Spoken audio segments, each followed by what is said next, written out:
Here on episode 10, part 2, we continue with our lively discussion with Dr. Norris and my classmate Ben Zimmer.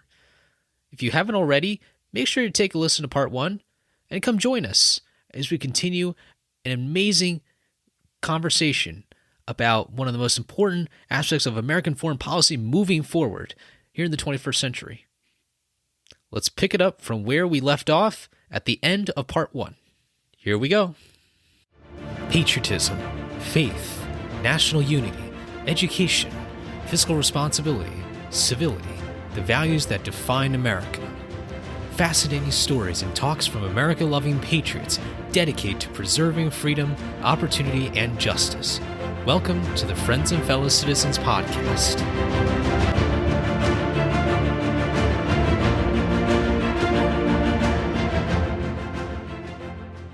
So Dr. Norris and Ben, we left off part 1 talking about the Chinese foreign policy strategy and vision under Jiang Zemin and Hu Jintao.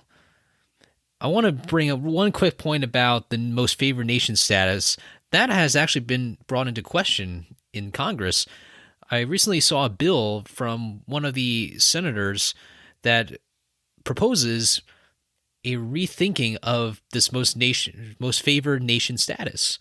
I thought that was really interesting, and that'll be a unique aspect to track in Congress. What essentially allows Congress to have the final say in determining whether or not China should have favored nation status.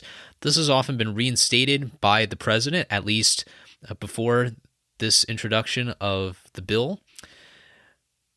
Very cool stuff. Very interesting. And that's going to be a big part, I think, for future members of Congress. As we welcome the freshman members and any new members in the Senate, these are some of the matters that they will have to take on. We'll see how that progress goes with that bill and similar legislation. I want to turn now to China in the 2010s. This is the time when the Obama administration takes over on January 20th, 2009. And there's this Obama's pivot to Asia strategy, where essentially allows a kind of a realignment of U.S.-China relations at a diplomatic level, essentially saying that there are particular areas of differences between the United States and China, notably on intellectual property, on human rights for sure. But then there are other channels that the Obama administration was trying to revitalize and trying to make sense of so that there could be a prospect of cooperation on issues like climate change, on trade, and other issues.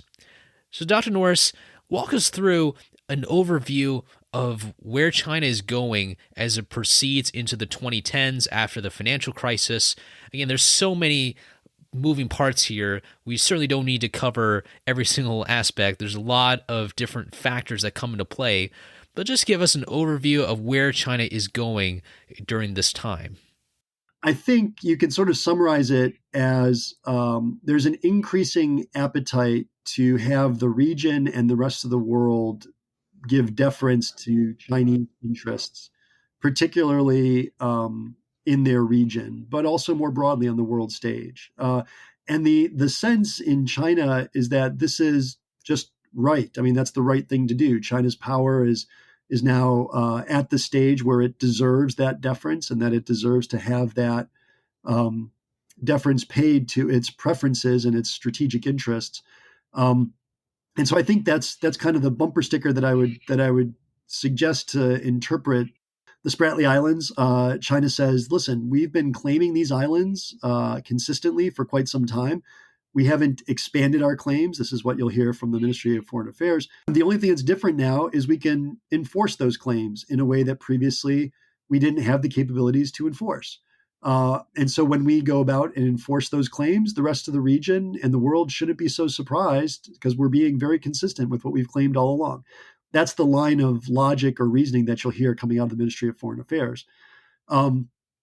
So I think that what's interesting is there's not a lot of credence given or empathy for the region's interpretations of China's activities. So there's a rationale and there's a correct answer that comes out of Beijing that says this is why we're doing what we're doing, and everybody else needs to learn to deal with it. And there's an unwillingness to kind of entertain notions that, well, from the point of view of the Philippines or from the point of view of Vietnam, this seems like aggression. This seems like a more assertive or aggressive position or more aggressive posture than what had been the case previously. Um, and so there's that sense of what's been termed great power autism, or the idea, the inability to accurately perceive the feelings of others as a rising great power.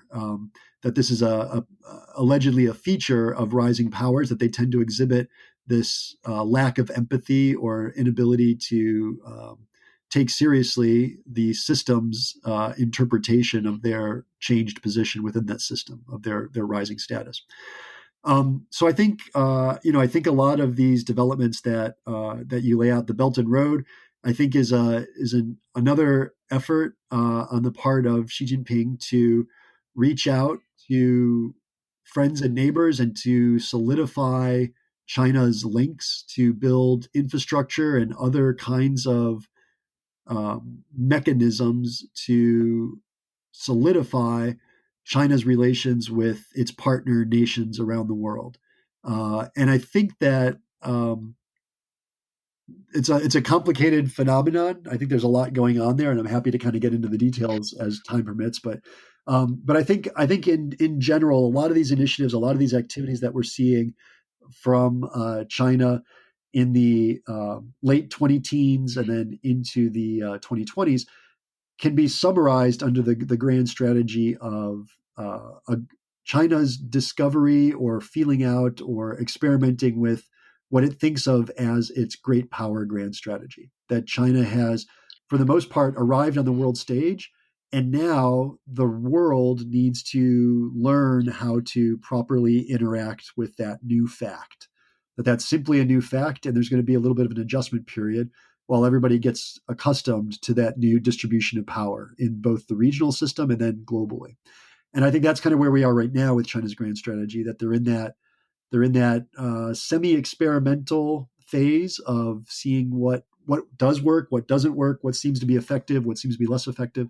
But in general, the assumption is that China's arrived and it's a great power, and therefore it deserves to command deference to particularly its most highly valued preferences and strategic interests. But the realist in me, as sort of an international relations thinker, the realist side of me says that it seems logical to me that as China's power grows, it'll probably feel that it can afford to go further and further down its list of preferences as it gains the capabilities to pursue its own preferences in the international system. I think China will discover that it has a desire to go further and further down its list of, if you want to use the analogy of the Maslow's hierarchy of needs.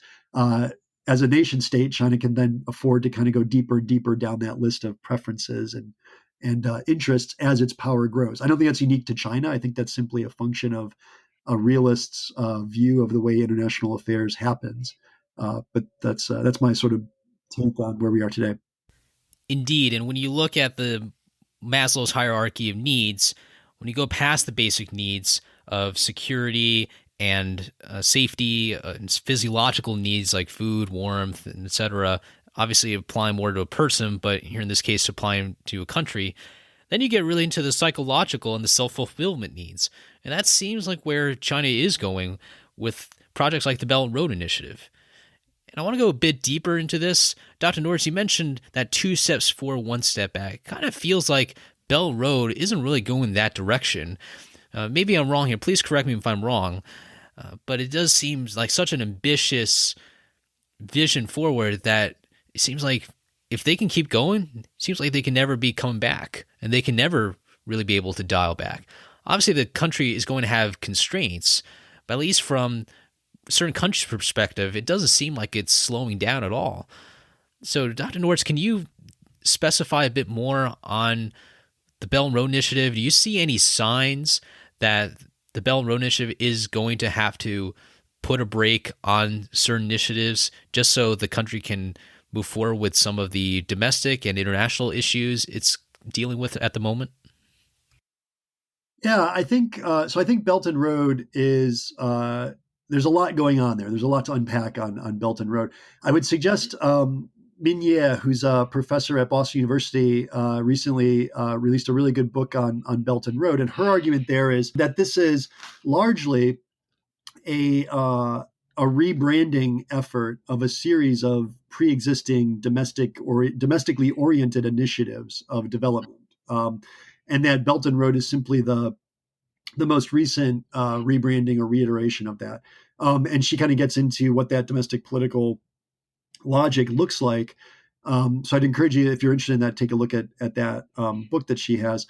Um, so I think that there is a strategic logic to it, but I think in practice, uh, it often might look quite different than the vision lays out.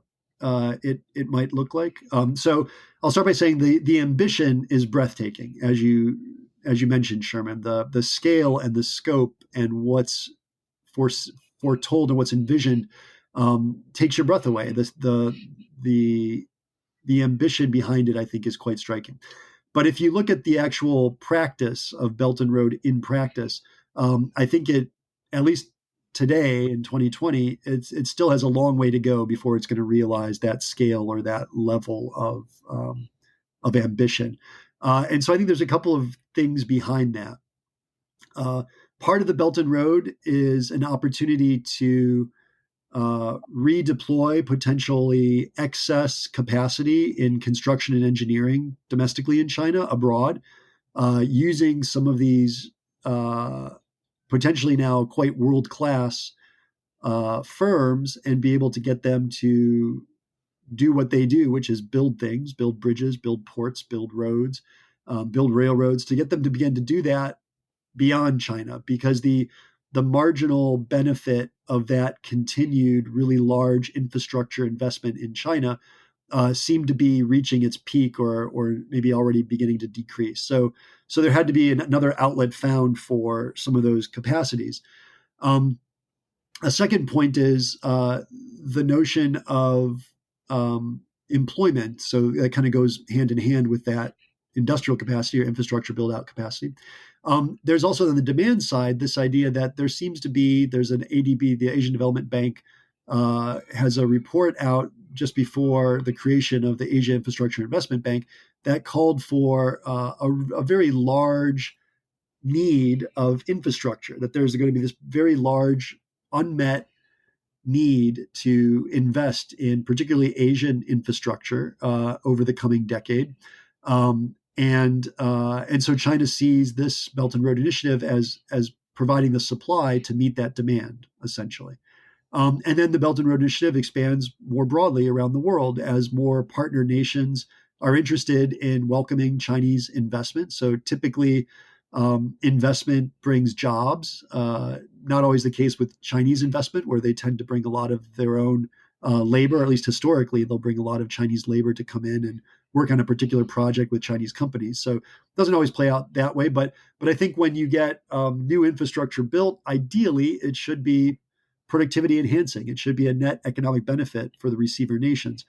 And so it's not a hard sell for countries, particularly countries that have an intense and acute infrastructure need, to see a lot of benefit in something like Belt and Road. So the thing that's been of concern to some countries is, at what price does that benefit come? So what are the influence consequences that result from those tighter relations to China, both economically in terms of economic dependence, or from a perspective of standards, or from a perspective of supply chain integrity, or from the perspective of political influence, or obligation, or debt. So you get this notion of debt trap diplomacy, the idea that some of the counterparties to BRI are taking on debt that are levels that are unsustainable, and that may impinge upon or hamper their ability to service that debt, or even maintain control of those assets once they're created, once they're built. So there's a lot to go on there in Belt and Road, but hopefully that kind of gets at some of those questions, Sherman. It does. It does. Thank you so much, Dr. Norris. I think the Belt Road Initiative is one of the most fascinating things I study. I mean, that vision is really quite extraordinary, as you were saying. And I have very big concerns about what is going to do when it comes to the power dynamics. Because in the past, the power dynamics relied on trade, relied on the military. But now, as we move forward into the 5G territory, now it becomes a bit more interesting, but also brings about a lot more risks. When you think about what 5G does to people, to society, and it's not all bad, it's just the scope of 5G, I think, is what really is going to trouble a lot of countries. And they want to be able to retain some kind of power, some kind of sovereignty on 5G. And we don't even know what the effect of 5G is. So when we see some of these projects coming from Belt and Road, I think rightfully the United States and its allies should be paying attention very closely, but not just tracking what the Belt and Road Initiative is going by. We need to be able to build sustainable, secure platforms. Otherwise, we are going to be facing a lot of cybersecurity concerns. That is going to be very close to the horizon. It already is an issue, but we might just have not seen the effects of cyber and cyber attacks if things were to really blow up in terms of relations between China and the West, in terms of relations between China and Belt Road Initiative countries. A lot to unpack, for sure.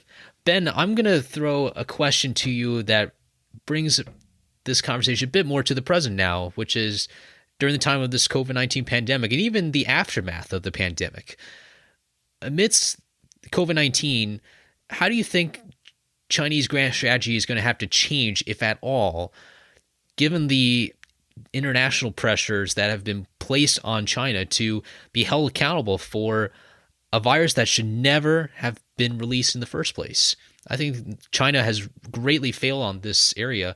I'd love to hear your thoughts. Well, I think COVID's done a lot and changed a lot about how we view China.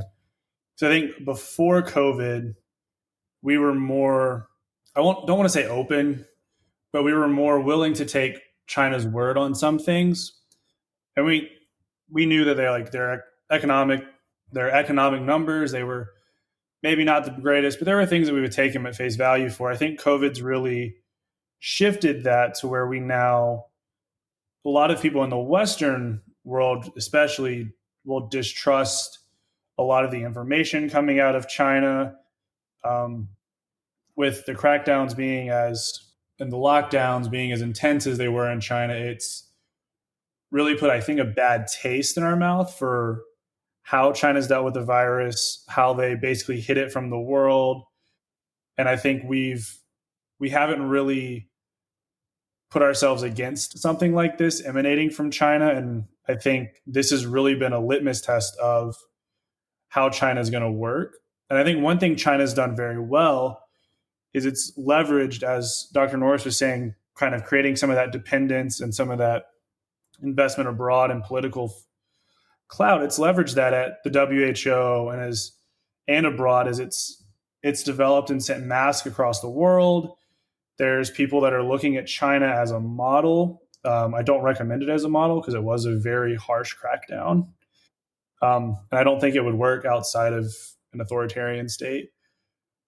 But I do think that it's pushed the U.S. especially into a lot more of a adversarial relationship, not because we want to fight a war with China, but I think we've grown to distrust more and more information coming out of China as we realize it may not be what we were thinking, and they may be kind of what's going on the surface may hide the undercurrents of what's actually going on. I think it's forcing a lot of people in the policy world, especially, to really dig a little deeper and say you only have 3 or 4 cases, or this isn't very bad, and all of a sudden it blows up in our face. So what's the next crisis that's going to come from China, and how do we predict it, and how do we prepare for it if the Chinese government isn't going to release all the information pertinent to us preparing for it and providing the access we need to properly study what's going on before it blows up in our face. I agree. I'm looked at the Pew polls showing the favorability and unfavorability ratings of China. And I can tell you that the unfavorability numbers are skyrocketing. And they have been skyrocketing for quite a while, but especially amidst this pandemic. And who can blame these people? We have essentially a total failure in containing the COVID-19 virus. We've had to rely on states like Taiwan, who sent an email to the World Health Organization expressing their concerns about the effects of this COVID-19 virus. And I really wish that there was a much better response, but alas, we are not living in that world of total transparency. I just cannot believe any numbers that are coming out of China. I mean, I think the last time I checked, they still had something along the lines of a few cases, and they just don't publish numbers. They don't have this transparency mechanism that we share in the West and in many other countries. And when you have this unequal footing on transparency, that is going to pose a lot of adversarial tension. And I don't even blame anybody amongst the people of China. I blame the bureaucracy that's happening in the Chinese Communist Party government. And that has to be resolved. I think the injustices that have come out of this, the way that the pandemic has changed our lives, there's no question that the topic is going to continue for a very long time. It's going to raise a lot of questions about our relationship with other countries and whether or not there should be areas of cooperation. That is just up for debate. I think people have their own perspectives on how we should engage with China, but there's no question that the pandemic really has reinvigorated that debate. So we'll see where it goes. Dr. Norris, did you want to add anything to Ben's answer on the effects of COVID-19, at least as far as we know in this day and age? Yeah, I think the interesting thing is not going to be so much the COVID itself, which is in some ways sort of an exogenous shock on a system, but it's going to be more about how do countries respond to it in the aftermath? How quickly do they recover? How well do they recover? What does that look like going forward? I think that's going to have the bigger impact because that's where you're going to see that sort of differentiated response. That's what's going to generate the potential for a varying effect across different countries is what they do in response and how do they recover and what do they do after COVID. And we're still sort of in it, so we don't know what that's going to look like. But I think that's definitely the thing to keep an eye on is what do countries do afterward and how do they respond and how do they retool and how do they bounce back from it. And there might be very different kinds of responses that come out of the COVID experience. But I also wanted to comment on the second thing that Ben was talking about. In the history of U.S.-China relations, and not just U.S.-China, but in a lot of U.S. foreign policy, there's high points and low points in terms of a lot of our bilateral relationships. And where we are today is certainly in one of those more friction-oriented, negative times in the U.S.-China relationship. But I also think that the history of this relationship is it does go up and down. There is variability in the temperature, if you will, of the U.S.-China relationship, and that's where I think it kind of gets back to some of those principles of Washington, who I know is near and dear to your heart, Sherman. And there's a couple of those that I wanted to kind of highlight. One is civility, even under these circumstances of low levels of trust in the U.S.-China relationship, a lot of mutual suspicion, a lot of disappointment, a lot of rancor, a lot of anxiety about the other one, a lot of antagonism and negative feelings toward each other. I think there's still that principle of Washington's of civility, I think, is one that deserves to have some inspiring effect on both sides, I think, as we navigate through this period of the relationship. And the second one is education. And that's one of the things that I think both of you have benefited from your time at the Bush School and graduate school at Texas A&M. This is something that that is always, I think, and I'm biased in this because I'm a professor, but I always think that there's a value in education, especially when it comes to something like China for U.S. foreign policy, because in the U.S. educational system, in U.S. foreign policy, uh, there's not always a very deep reservoir of expertise or knowledge or familiarity with history or culture or those kinds of experiences, those kinds of reservoirs of knowledge. I think in the United States right now. And I think it's one of the areas that I would suggest we could do better on. Like, we need to get a little smarter and a little better on who is this second largest economy in the world, potentially a near peer competitor.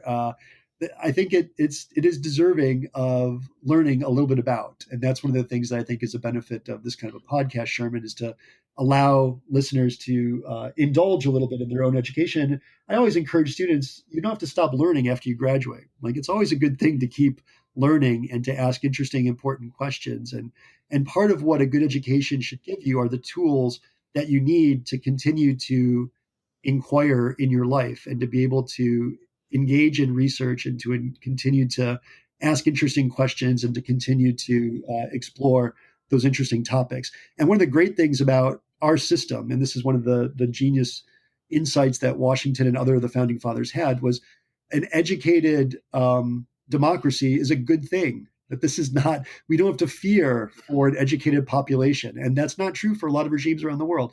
In a lot of places, having a population that's highly engaged in politics or highly educated or highly knowledgeable could be very threatening to a regime. That's not the case with our system in the United States of America. We're blessed in the sense that we have a infrastructure and an institutional architecture that really values an engaged, educated electorate and citizenry.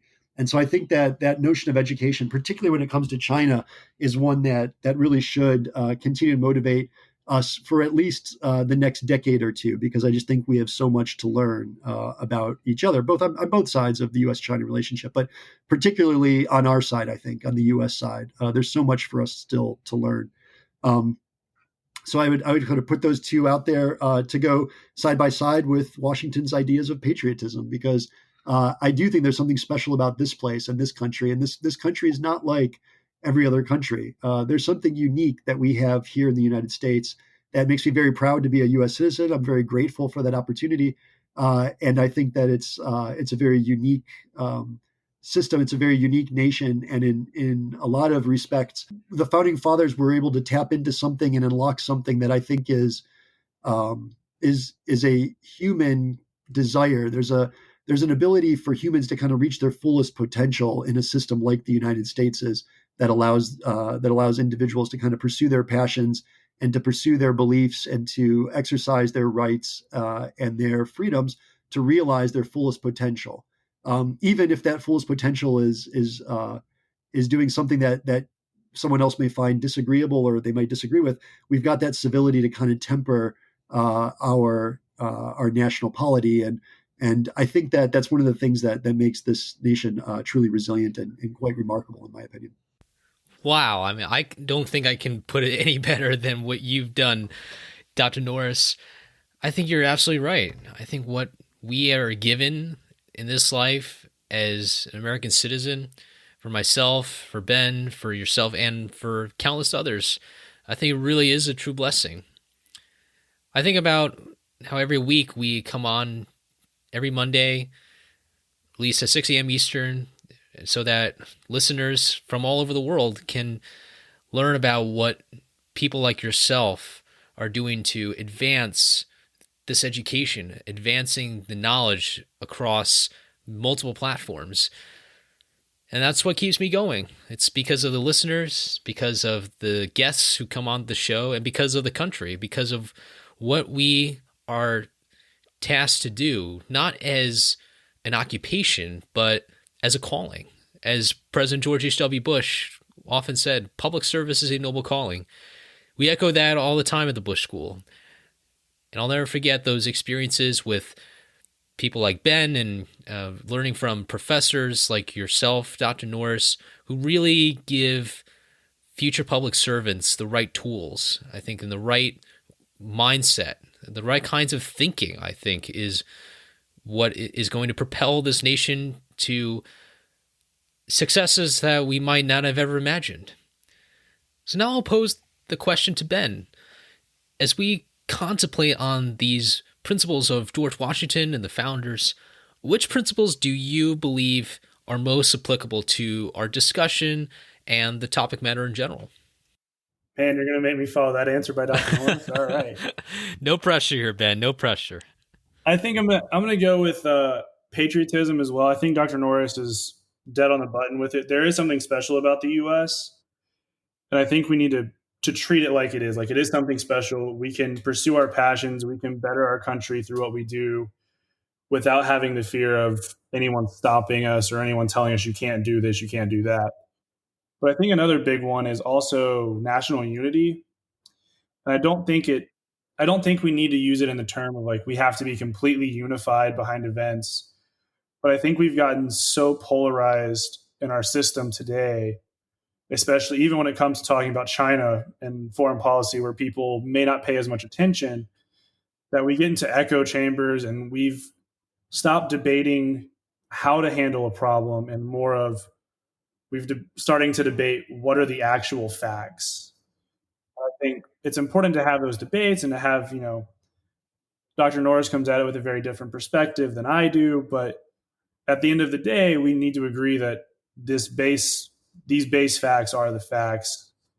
And I think we need to be unified in our approach of making our country better, putting ourselves in a better position to counter threats, whether they be from China, from North Korea, from anywhere in the world. And I think without being unified in a sense of a population driven to better the country based on facts, based on peer discussion, compromise, and kind of going back to the big principles that really built the nation, I don't think we'll ever be as prepared as we could be. So I'm going to stress national unity on that one. Absolutely. Absolutely. The polarization, what can I say? It keeps going on, and it shouldn't.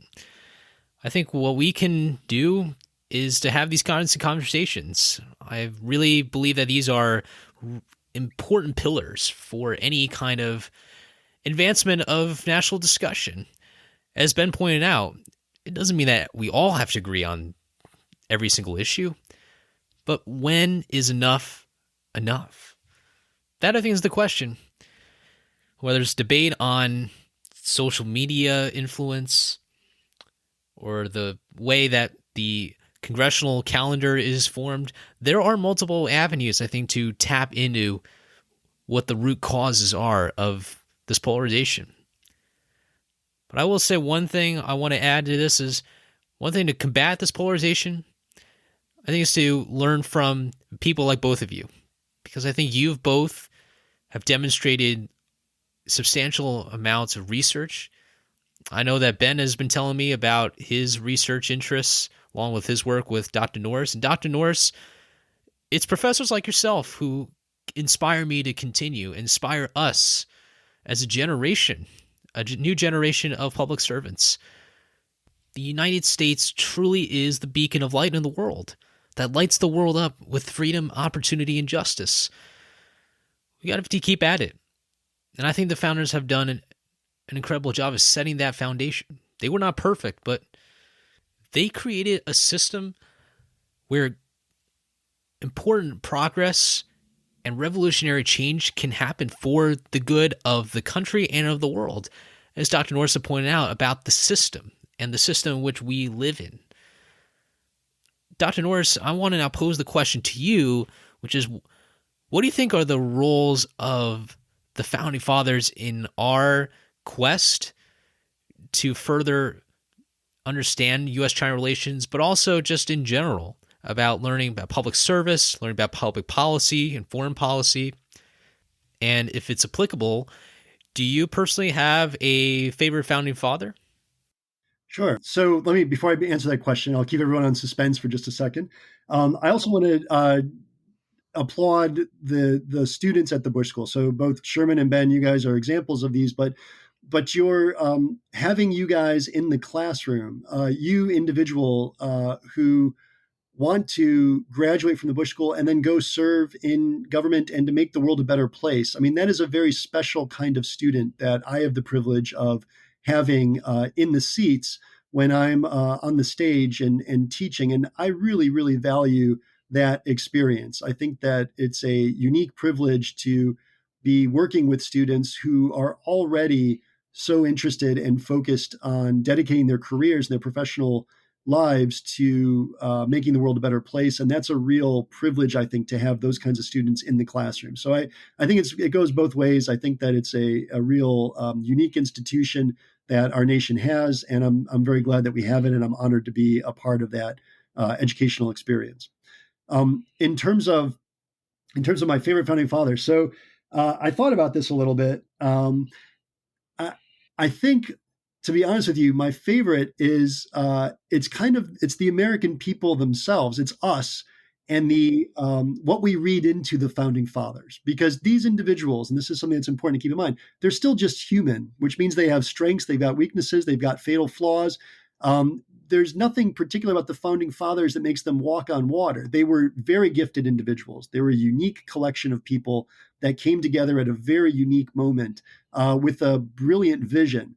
But in a lot of ways, I really put the honor on the country that followed subsequently to their initial foundations. And so the founding fathers laid the foundations and they gave us the architecture, but it's really been us. It's really been the people that have followed in their footsteps that have interpreted those institutions in a way that allows them to remain relevant and allows them to serve the needs of arguably the best country on the planet for generations now. And I think it's our ability as a people, as the American people, to take what the founding fathers gave us, those institutions, those ideas, those perspectives, and be able to make them stay alive and have them be evergreen over generations and over decades and over hundreds of years. And I think that a lot of credit needs to be given to our system and to the people that make up our system, our citizenry, who we're the ones that invest the Constitution with the kind of reverence that it carries. We have the National Archives, like, to the extent that we have a civic religion, that's the holy temple of it. But that's because of us. It's because of what we've read into these things. The notion of due process. I mean, it's a fairly straightforward legal basic concept, but we've found a way to make due process, like you could drive a bus through due process now, because as a society, that's been our approach to it. And so it's that idea that as a society, as a people, we've had the ability to keep the vision and the inspiration and the values that the founding fathers provided. We've been able to make it stay alive and relevant and adaptable over generations, over time. And I think that's the real, in my opinion, that's what I value and I pride. That's the one that I am most interested in. It's the ability of the American people today to have built up over generations all of that initial inspiration and to make it come alive in a way that's meaningful into a modern nation state that still works in a lot of important ways. And that's something that I think is really admirable. It's the ability over time of the American people to actually have built and then sustained that remarkable vision that the founding fathers provided to us. So that's kind of like it's not exactly the answer. I really do like Washington. I can tell you that my very first public speaking engagement, when I was probably in fourth grade or third grade, was a biography of Benjamin Franklin, because I thought he was a really cool inventor who was a real Renaissance kind of person, that not only did he have these ideas and visions, but he had the idea for public libraries in the United States. And again, this is all drawing on my fourth grade knowledge of expertise on the life of Benjamin Franklin. A lot of eclectic interests. For similar reasons, Thomas Jefferson had similar kinds of Renaissance capabilities. But again, none of these people are perfect. They all had their own faults and foibles. And I think that there's a very quaint misattribution that we as a country do with the founding fathers, which is to only see the greatest in these people, which I think, again, is a testament to that remarkable ability of the American people to have built and sustained such an awesome country that we live in. I think that these things are connected. There's a reason that we look and we only see these great things about these remarkable individuals from that period, because I think we want to see the best in them. We want to see those values that we want to see embodied in our nation today. I really love that answer, Dr. Norris. I really do. When you were talking about the founders, about what they represented, what they built, I think you're absolutely right. I view them as teachers. They're not gods. We don't worship them like deities. I don't think we should at all. I think that is really the wrong way to learn from them. I think what we can take from them is learning that we can put out our virtues, we can put out what is best for the nation, and we will encounter obstacles. There will be times when it'll be very difficult to hold on to some of these values, perhaps, maybe because we think that some other value is more important than others. It's always a clash. It's always a difficult decision-making process when it comes to almost anything difficult. I think for learning from them, it really is a blessing. I don't think there's any other country that can say that they learned from the forefathers. I was just speaking to a friend of mine, and he said that what he admires so much about America is that it really is this kind of culture of the civic religion, and that it doesn't have to be about just one political party or one ideology. It's about uniting around common values, and we can project those values in different manners. That is what I think gives a country power. So I just want to echo what you just said about the founders, and I know that Washington, of course, is one of my favorites. I will say I do think every founder has not only just the strengths and weaknesses in general as a human being, but each founder complements the other ones. I think you need some kind of Jeffersonianism. I think you need Hamiltonianism, and you need some views of Madison, and throw in the views of James Monroe if you wanted to. All right, Ben, you're up. Favorite founding father? Anything you want to add? Man, I'm following some pretty deep answers here. Wow. No, I believe in you, man. So I'm gonna go with Dr. Norris's fourth grade project. My favorite's Ben Franklin, not because we share the same name. Ben Franklin would still be pleased with you. I like his Dr. Norris name. He was a Renaissance man. He was eclectic. He had a very strong intellect. He was able to pour himself into a topic, really get to the bottom of it, and make some very interesting inventions. But I think Franklin owns the kicker for my favorite founding father story. And so I'm going to try to put this on public record because I want to make sure that I cannot walk this back. So basically what he did is in the colonial times, there was an issue with Britain sending over criminals to the colonies. So Franklin's proposal was that in return, the colonies send rattlesnakes to the elite that were sending the criminals over, because he saw them as the most suitable returns for the human serpents sent to us by the mother country. But he also said that rattlesnakes were not the best for fair trade because a rattlesnake gives warning before he attempts his mischief, where a convict doesn't. That's a good one. I can't get over that story. That's a good one. That was written in the Pennsylvania Gazette. Well, I think I know whom I would nominate for the Pulitzer Prize. I think the Pennsylvania Gazette gets it on this one. Well, Dr. Norris, I want to thank you so much for joining our show today.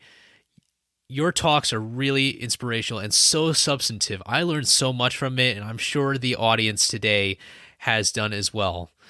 And I know that you will continue to serve not just your students, but really the next generation, next generation of public servants. And Ben, thank you so much for joining me today. Your questions and points today were a great addition to this show. And I just cannot thank you enough for not just the support that you've been giving me on this podcast, but really the support you've given me at the time when we were Bush School students. And I really cannot wait to see what we can create together and to see what future content brings on this Friends and Fellow Citizens podcast. Well, thank you very much, Sherman, and thank you for putting it together, and thank you for trying to continue to promote a civil national engagement on a lot of these very interesting and important topics. I really appreciate that. Thanks, Sherman. It was a pleasure being here, and always a pleasure to learn from Dr. Norris, no matter what the format is. And I have to second what Dr. Norris said. I always appreciate civil dialogue, putting different ideas together. So I'm very proud of this podcast, and I hope the best. Hope for the best for you, Sherman.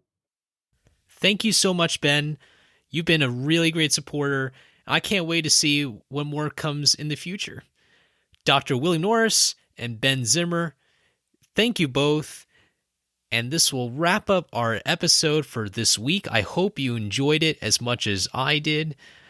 I hope you will subscribe and share this podcast with your friends and family to tune in more on engaging content from solo shows to interview episodes.